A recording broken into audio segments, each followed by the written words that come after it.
예, 지금까지 BTS RM의 또 B의 제대 소감 함께 들어보셨습니다. 관련 소식을 비롯해서요, 저희 뮤지컬 어쩌면 해피엔딩의 뮤지컬 작품상 수상까지 관련해서 대담으로 바로 이어가 보도록 하겠습니다. 네, 스튜디오에 김원식 문화평론가 모셨는데요. 바로 이야기 나눠보도록 하겠습니다. 어서 오십시오. 네, 안녕하세요. 안녕하세요. 네, 안녕하십니까. 앞서 저희와 함께 보셨습니다. 지금 방탄소년단 멤버들이 전역을 했고 소감을 밝혔는데 예. 어떻게 들으셨습니까? 굉장히 밝은 분위기였습니다.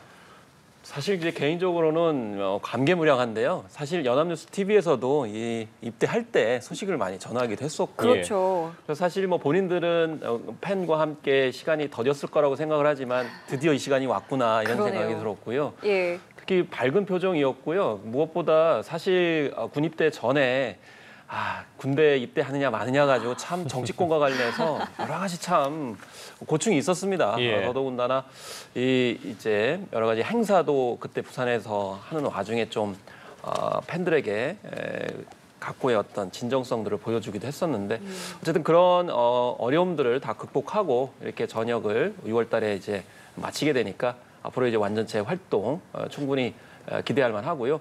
더더군다나 이제 빨리 네. 이제 활동을 하고 싶다 이렇게 얘기를 하고 있기 때문에 예. 앞으로의 어떤 활동 더 기대를 합니다. 말씀하신 것처럼 정말 그 시간이 왔어요. 네, 근데 정말 왔어요. 그러니까요. 근데 오늘 이렇게 RM이랑 B가 전역을 했지만 내일도 전역 소식이 있더라고요. 네, 그렇습니다. 내일은 지민과 정국이 이제 전역을 하게 됩니다. 그래서 그때 당시에도 이제 이렇게 하루 차이로 입대를 했었고요. 그다음에 21일 날 같은 경우는 이제 슈가가 전역이라고 보기보다는 이제 소집 해제를 하기 때문에 예. 21일 날 마침내 BTS 멤버 전원이 전역을 하게 되면서 이제 다시 돌아오게 된다 이렇게 보시면 되겠습니다. 내일도 그러면 이렇게 팬들이랑 짧게라도 인사하는 시간도 당연히 갖겠죠. 그렇습니다. 그래서 사실 오늘 이렇게 전역을 할 때 현장 방문을 좀 자제해달라 이렇게 요청을 했습니다만은 사실 팬들이 자율적으로 질서를 지켜서 하기 때문에 뭐 그런 우려 불식시켰고요. 예. 내일도 팬들이 질서 정연하게 또 현장을 방문해서 응원 또 격려 그리고 환호를 할 것으로 이렇게 예측이 되고 있습니다. 그래서 이 팬들 어떤 성숙된 모습들 여전히 잘 보여줬다라고 생각이 듭니다. 예, 지금 이렇게 현장에서 어쨌든 팬들에게 소감을 밝히기도 했는데 돌아가서 이제 서울 용산에 있는 소속사에 돌아가서 팬들과 온라인으로도 또 소통을 할 예정이라고 하더라고요. 예. 네, 그렇습니다. 사실 방탄소년단 하면 우리나라에서 이제 K-팝 그룹 가운데 온라인 소통을 제일 허심탄회하게 인간적으로 했던 대표적인 그룹이죠. 사실 SNS를 한다고 해가지고 세계적으로 주목받는 게 아니고 그 SNS를 어떻게 하느냐가 굉장히 중요했는데 예. 역시 이 전역을 하고 나서 이제 온라인으로 전 세계 아미 팬들에게 이제 소통을 허심탄회하게 하는 모습 여전히 보여준다 이렇게 볼 수가 있겠습니다. 팬들도 어떤 이야기들을 해줄지 굉장히 궁금할 것 같아요. 왜냐면 앞서 전역한 이제 멤버들도 온라인을 통해서 뭐 네. 군대에서 있었던 얘기라던가 여러 이야기들도 하지 않았겠습니까? 네. 근데 사실 우리가 그 방탄소년단 멤버들이 군 입대를 할 때 네. 팬들에게는 볼 수 있는 콘텐츠를 많이 준비해 놨다 이렇게 얘기를 했거든요. 네. 이게 무슨 얘기냐면 군백기 그러니까 군 입대 이후에 공백기를 최소화하기 위해서 마치 옆에서 활동하는 것처럼 콘텐츠를 많이 만들어 놓겠다 맞아요. 이렇게 얘기를 했고 실제로 예. 그랬습니다. 그리고 각 멤버들이 연차적으로 또 이제 지인이 먼저 제대를 했고 또 제이홉 같은 경우도 제대를 하면서 이미 솔로 활동들을 상당히 하고 있기 때문에 무슨 말씀이냐면 군대에 간 것 같지 않은 느낌들을 계속 줘왔거든요. 그렇기 때문에 그동안의 어떤 그런 콘텐츠와 소통의 어떤 측면들이 있었기 때문에 할 얘기들이 많다라는 거죠. 음악적 활동이나 그 콘텐츠에 대해서. 그래서 이 방탄소년단이 군백기를 완전하게 없앤 그런 최초의 K-팝 보이그룹으로서 그런 점들을 이런 팬들과의 어떤 소통 과정에서도 나타나지 않을까 이렇게 생각이 듭니다. 예전에 보면 예. 너무 이제 군백기가 있다 보니까 대화를 하는 데 있어서 약간 좀 서로의 생활을 모르니까 약간 좀 대면대면해지고 그랬었는데 네. 전혀 그런 것 없이 원활하게 소통이 가능할 거라고 생각이 들고 다른 K-팝 그룹한테도 이제 모범적인 사례가 됐을 거라고 봅니다. 군백기가 없다는 말씀을 해주셨는데 저희가 그 군백기가 없다는 부분을 느낄 수 있었던 것 중에 네. 하나가 조금 전에 이제 RM의 색소폰 연주였어요. 네. 실력이 뭐 전혀 녹슬지 않았고요. 사실 앞서 맏형 이제 진해 저녁 때도 RM이 이 색소폰을 연주하지 않았겠습니까? 네. 이런 부분을 봤을 때 정말 말씀해 주신 것처럼 그 공간이 연결된 것 같아요. 그 시간이 뭔가 멈추지 않고. 네, 그렇습니다. 그렇기 때문에 저는 이 연예인들 또 이제 젊은 스타들이 군대 입대하는 것이 결과적으로는 군백기가 아니다라는 점, 그리고 아까 이제 색소폰 연주도 말씀을 하셨습니다만은 요즘에 이제 군에서도 최대한 그런 부분들을 이제 공백기가 없도록 하기 위해서 최선을 다했을 거라고 보고요. 그런 점에서 앞으로 이제 군 입대를 앞두고 있는 이런 젊은 스타들이 충분히 군백기 없이 자신들의 어떤 역량을 훼손하지 않으면서 이제 제대할 수 있다라는 것을 또 확신 있게 보여줬다고 생각합니다. 말씀하신 것처럼 BTS 하면은 정말 굉장히 많은 것들을 이렇게 스토리로 엮어서 팬들과 공유하는 이제 네. 팀으로 많이 이제 알려져 네. 왔고 그런 것들을 참 잘 활용하는 이제 팀인데 그렇죠. 그렇죠. 이 군백기 그리고 네. 말씀하신 이제 군 활동 그 네. 기간 사이에 있었던 여러 가지 이야기들도 앞으로 이제 많이 풀어줄 것 그렇습니다. 같아요. 그래서 이게 이제 스토리텔링 방식이라고 보는데 우리가 예. 스토리텔링 방식이라고 하면 주로 뭐 소설이나 또 연극, 뭐 영화 등을 이제 쓸 때 되게 스토리텔링을 적용한다 이렇게 얘기를 하는데요. 지금 방탄소년단과 팬들인 아미 소속 분들이 현실에서 스토리텔링을 쓰고 있는 겁니다. 네. 그래서 군에 관련돼서도 좀 여러 가지 고충과 어려움이 있지만 그걸 잘 극복했잖아요. 그렇죠. 그러니까 우리가 스토리텔링에서 갈등 상황이 있어야 되고 어려움이 있어야 되는데 그 갈등 상황과 어려움이 바로 군 문제였습니다.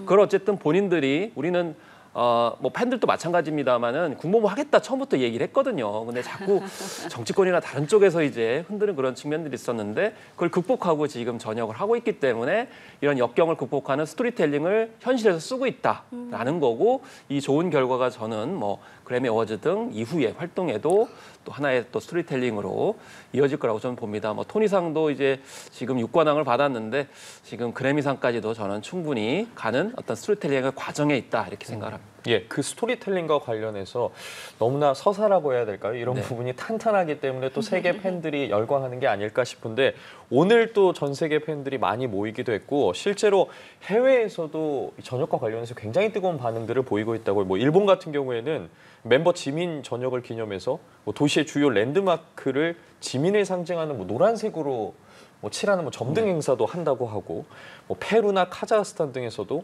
대형 뭐 파사드 광고 등 뭐 현지 팬들이 굉장히 많은 걸 준비했다고 하더라고요. 네, 그렇습니다. 그래서 전 세계적으로 사실은 이런 전역에 관련돼서 뭐 여러 가지 이벤트를 준비를 했는데요.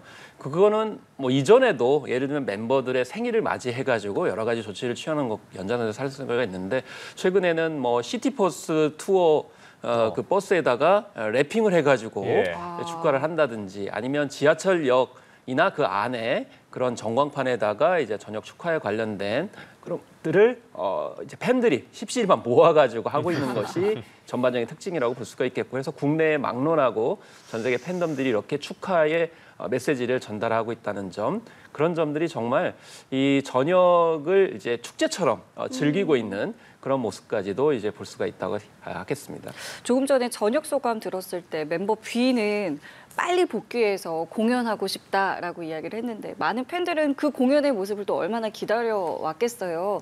근데 보니까 이제 이번 주 금요일이네요. 6월 13일에 BTS 페스타가 열린다라고 저희도 조금 전에 이제 포스터도 보여드렸는데 여기서 이제 어떤 것들을 저희가 기대해 볼 수 있을까요? 일단 페스타라는 건 이제 일종의 페스티벌이죠. 그래서 팬들을 위한 이제 팬 서비스인데 주로 참여를 할 수 있는 행사들이 이제 많이 있는 거죠.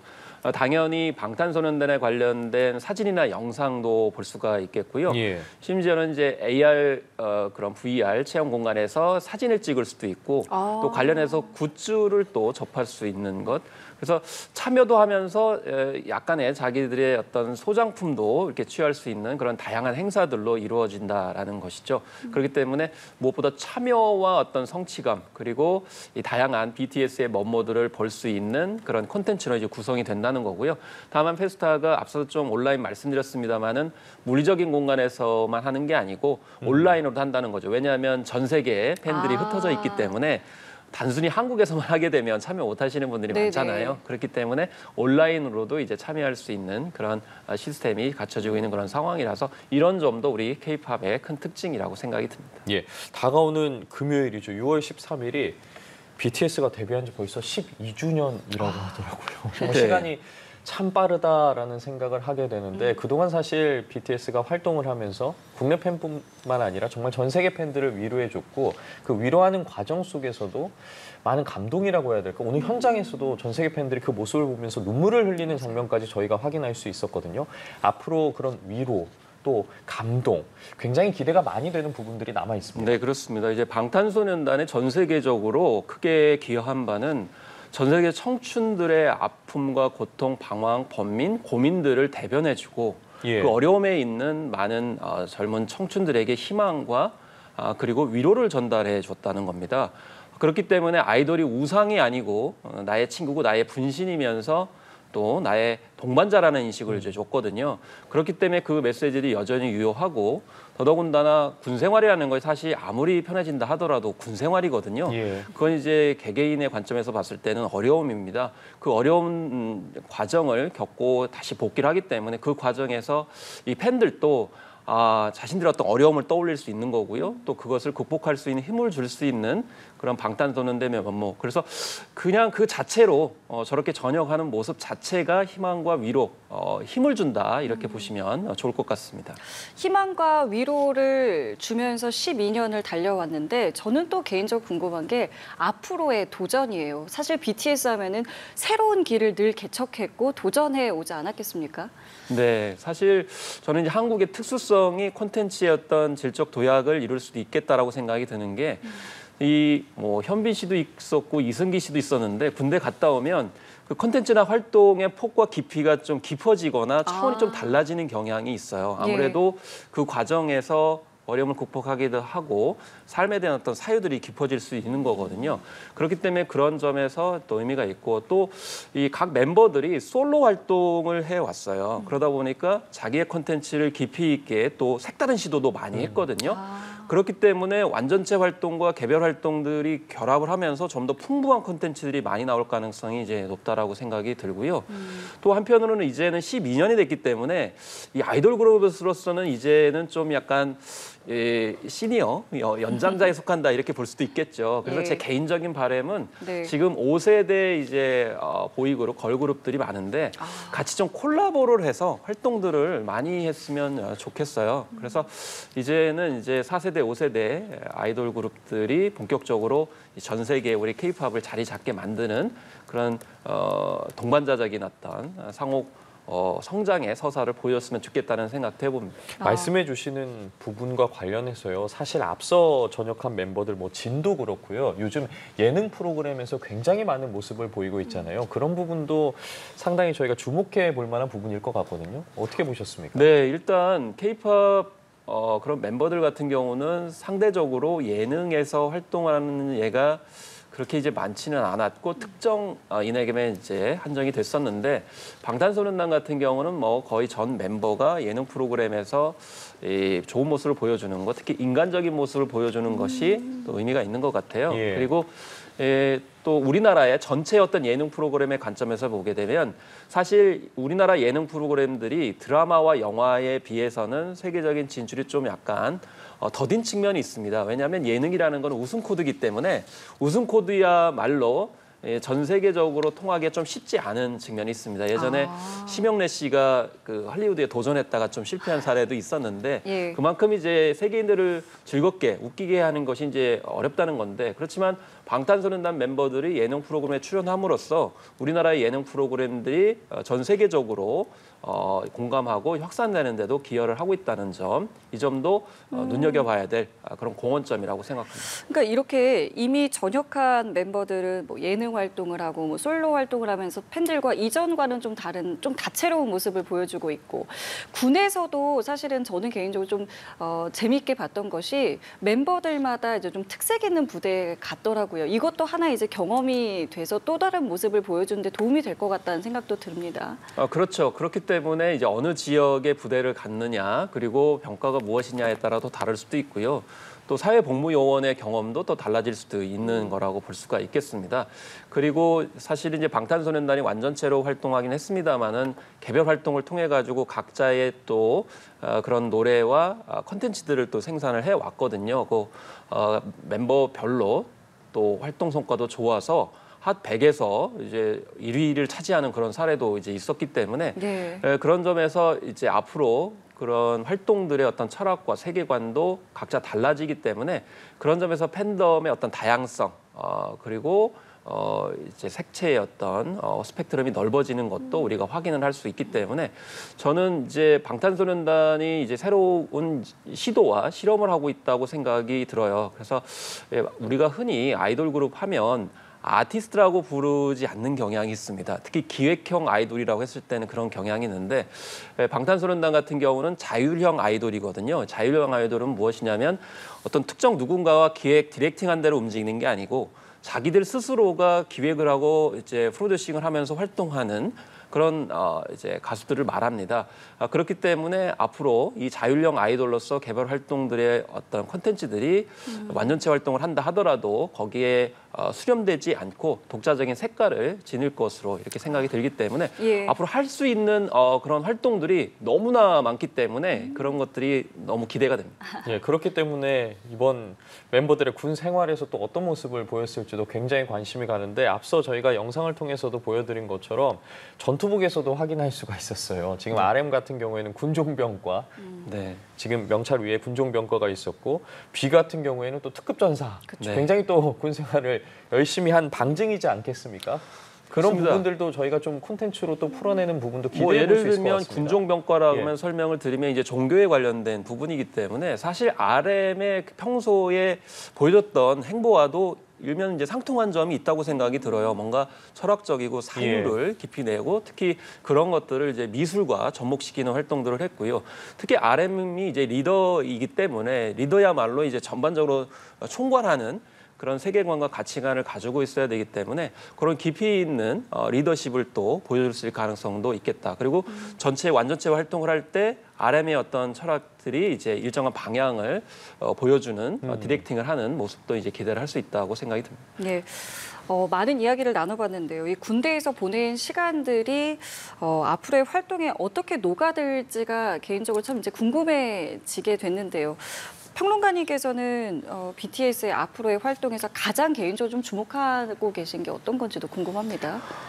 일단은 이제 각자 그 방탄소년단 멤버들이 뭐 작사, 작곡, 프로듀싱 능력이 이제 출중하기 때문에 예. 그런 경험들을 이제 작사, 작곡, 음악 창작에 어떻게 반영할지가 일단 궁금하고요. 또 앞으로 이제 콘서트와 월드 투어 공연들이 있을 겁니다. 이것도 결과적으로 자신들이 이제 많이 투영을 할 가능성이 높은데 그런 것을 어떻게 이전과 차별화시킬 것인지 여전히 궁금하다는 생각이 들고요. 또 앞으로 이제 해외 팟캐스트뿐만 아니고 국내에 그런 다른 5세대 아이돌들과 이제 콜라보를 할 가능성이 높은데 예. 그 콜라보를 할 때도 이제 콜라보의 어떤 그런 긍정적인 점이 있습니다. 일단은 세계적으로知名도가 약간 없을 수 있는 신예 그룹들을 런칭을 시켜주고 돋보이게 만들면서도 트렌디한 어떤 젊은 감각들을 같이 결합시켜낼 수 있는 거거든요. 그렇기 때문에 아까 이제 말씀하셨듯이 12년이 됐기 때문에 사실 더 이상 아이돌의 어떤 느낌보다는 아티스트의 어떤 느낌이 있어요. 그래서 K-팝다운 그런 정체성과 아티스트로서의 어떤 역량 이런 것을 어떻게 잘 조화시킬 것인지에 대해서 이제 궁금하다. 그리고 K-팝 정신을 계속 이어갈 것인지에 대해서 여전히 응원하고 지지한다고 말씀드리겠습니다. 알겠습니다. 이렇게 RM과 B가 조금 전에 이제 전역을 해서 지금 서울로 이동을 하고 있는 중인데요. 관련돼서 들어오는 내용들이 있으면 저희도 바로 알려드리겠고요. 네, 보신 것처럼 미국 브로드웨이에서 굉장히 반가운 소식이 날아왔습니다. 관련한 이야기 계속 이어가 보도록 할 텐데요. 지금 뮤지컬 어쩌면 해피엔딩, 한국의 토종 뮤지컬이라고 할 수 있는데 미국 토니상에서 6관왕을 했어요. 사실 이게 정말 굉장한 성과지 않겠습니까? 굉장한 성과죠. 왜냐하면 우리가 3대 영화제라고 하는 뭐 칸, 베니스, 베를린 영화제 여기에 더해서 아카데미는 우리가 좀 받을 수는 있지 않을까 이렇게 생각이 들지만은 토니상 같은 경우는 우리는 힘들지 않을까 이런 자조감이 들었던 것이 사실이거든요. 그런데 이번에 뭐 2개도 아니고 6개의 상을 받았다는 거는 예. 참 깜짝 놀랄 부분이라고 생각이 들고요.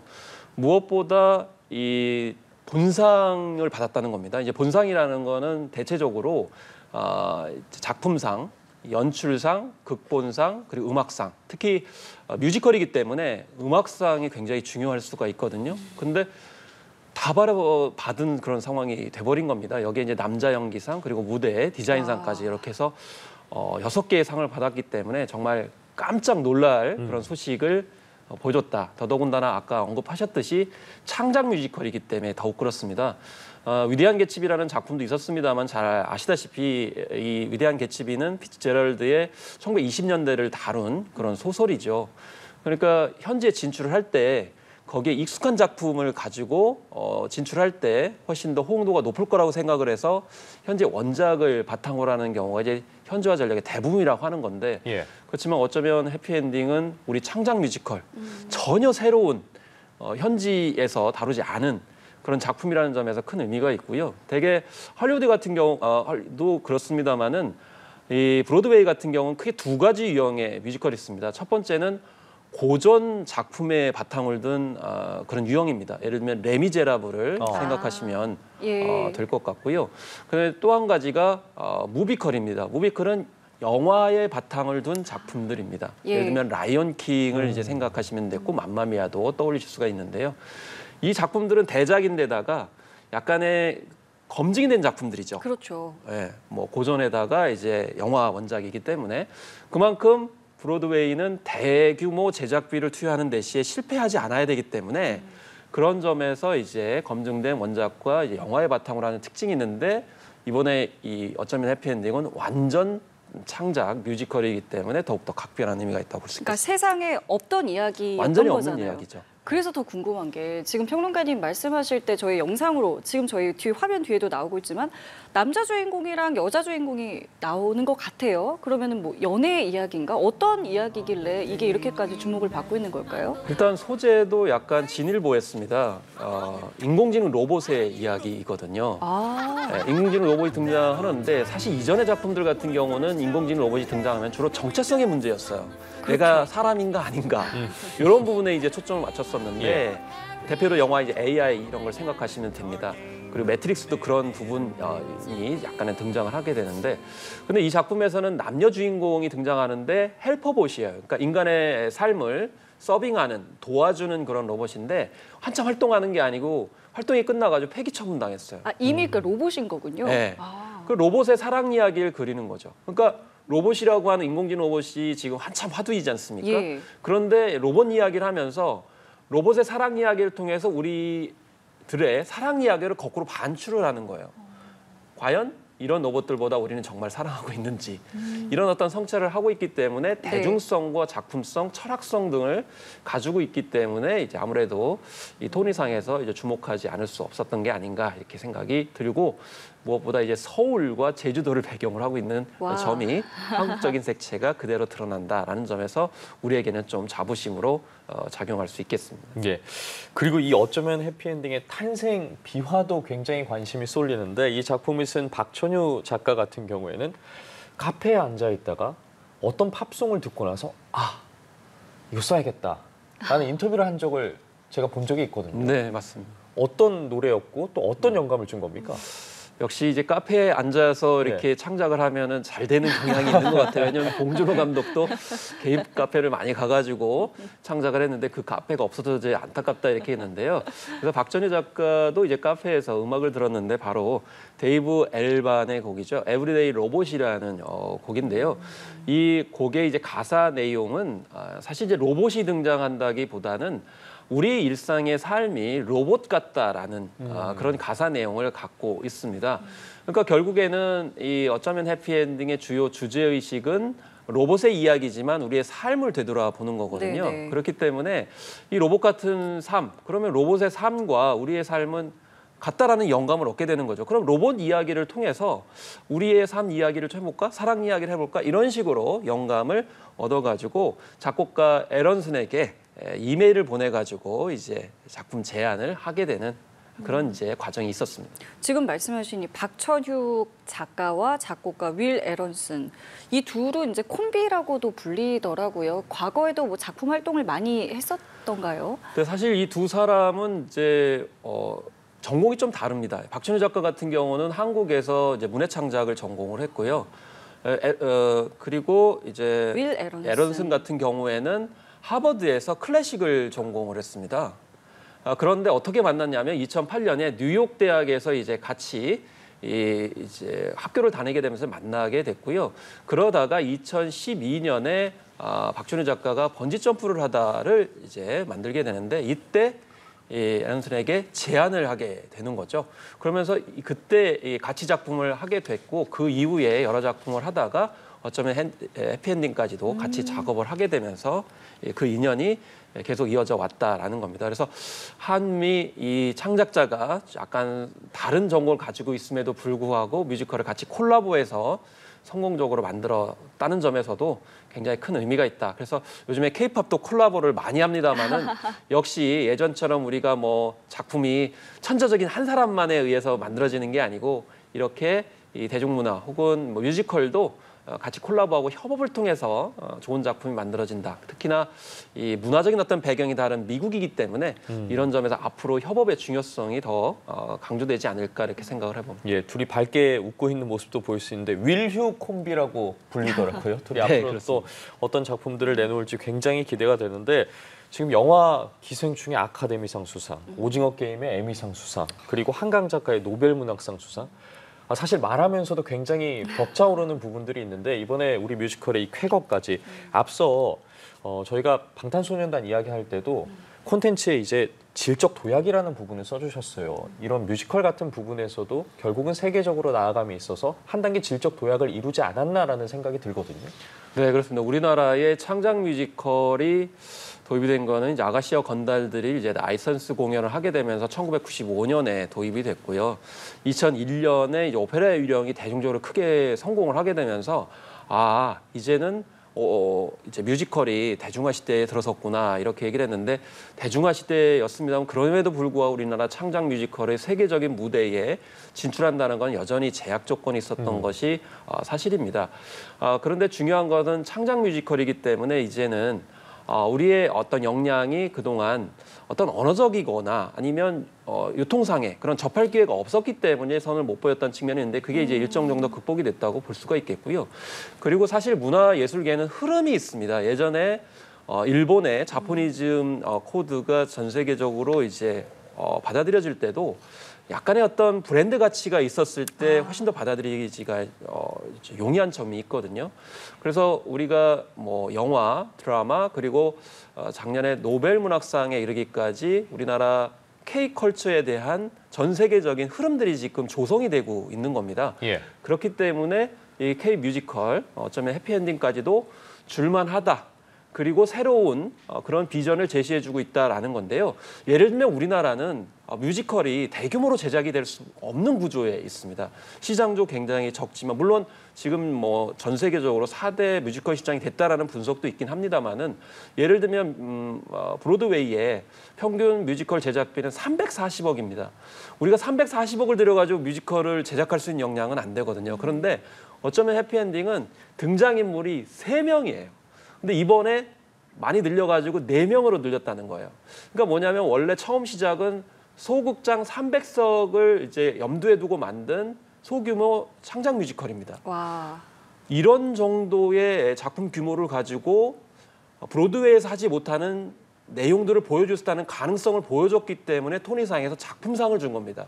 왜냐하면 브로드웨이 같은 경우도 지금 약간 어려움에 처했어요. 왜냐하면 아까 말씀드렸듯이 340억 이상의 대규모 작품들을 선을 보이는데 결과가 신통치 않아요. 그래서 이거는 뮤지컬뿐만 아니고 우리나라 영화에도 굉장히 함의점이 있습니다. 예를 들면 미키 17 봉준호 감독의 작품인데 2,700억 이상을 들였습니다. 근데 이번에 좀 흥행선적이 약간 생각해 볼 만한 그런 여지가 좀 있었거든요. 그렇기 때문에 이제는 전반적으로 문화예술이 대규모 작품의 어떤 자본의 어떤 힘이 아니라 새로운 시도, 그리고 새로운 시도지만 차별화된 시도 이런 걸 했을 때 충분히 가능성이 있다. 그래서 우리나라 말로 하면 가성비와 가심비가 있게 되면 충분히 가능성이 있다는 것을 보여줬기 때문에 저는 토니상이 이렇게 육관왕의 타이틀을 준 게 아닌가 이렇게 생각을 해봅니다. 그러면 이것도 좀 여쭤보고 싶은 게 K 뮤지컬의 어쨌든 이제 세계화에 이제 첫 발을 내딘 거나 마찬가지인데 우리나라 어떤 이 뮤지컬 시장이 조금 더 뭐랄까요? 활성화되기 위해서 고민해야 될 부분도 있을 것 같아요. 물론 말씀하신 뭐 가성비, 가심비도 이제 제작하는 분들의 고민이겠지만 환경적인 측면에서 좀 어떤 것들이 좀 보완되면 좋을까요? 네, 그래서 우리가 약간 대규모 어떤 제작 시스템 이런 것들을 영국의 웨스트엔드나 이제 미국의 브로드웨이를 좀 부러워한 측면들이 있었는데요. 근데 그럴 수 없는 어떤 구조기 때문에 지금 성과를 보이는 작품들이 이런 경향이 있어요. 예를 들면은 이번에 어쩌면 해피엔딩 같은 경우는 한 문화재단이 처음에 지원을 해주는 거거든요. 아, 예. 그래서 대규모 제작사가 지원하는 상업적인 그런 것이 아니고 이렇게 공공기관에서 지원하는 것이 의미가 있을 수 있다라는 거고 또 다른 이제 작품 같은 경우는 안산에 있는 문화재단에 또 지원을 해줬어요. 이것도 마찬가지로 지역에서 지원해주고 학교가 협업을 했습니다. 요즘에 그 각 대학에 뮤지컬 학과가 상당히 많이 생겼습니다. 그렇기 때문에 이렇게 소규모 공공단체에서 작게 아까 말씀드렸던 소극장용 300석 규모의 뮤지컬을 일단 만들고 그것을 이제 대학로에 공연을 한 다음에 성과가 좋으면 해외 진출하는 이 단계적인 어떤 흐름들이 굉장히 중요하다. 그래서 지금 올해 의미 있는 이제 분석 결과가 나왔는데 우리가 아까에도 말씀드린 레미제라블 등을 말씀드렸습니다만 명성하고도 30주년이고요. 대작 작품들은 약간 관객들이 덜 들고 있어요. 근데 중소규모 작품들이 선전을 많이 하고 있어요. 그래서 올해 중소규모 작품들이 30여 편이 공개가 되고 있어요. 그리고 각 대학에서도 소규모로 이제 제작하는 작품들 그리고 심지어는 예전에 연극을 했거나 이제 다른 콘텐츠를 제작했던 기업들이 중소규모의 뮤지컬에 많이 지금 참여를 하고 있거든요. 그래서 예.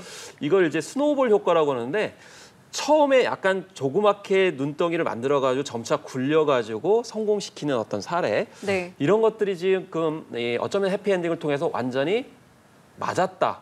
이런 모델로 가야 된다라는 것을 보여줬기 때문에 이제 어쩌면 해피엔딩 방식으로 저는 K 뮤지컬이 세계에 진출할 수 있는 여지가 상당히 많아지지 않았나 이렇게 생각이 듭니다. 알겠습니다. BTS 멤버들의 전역 또 뮤지컬 우리 토니상 수상까지 문화계에서 정말 반가운 소식 계속해서 들려오기를 바라보겠습니다. 지금까지 김원식 문화평론가와 함께했습니다. 말씀 고맙습니다. 감사합니다. 감사합니다.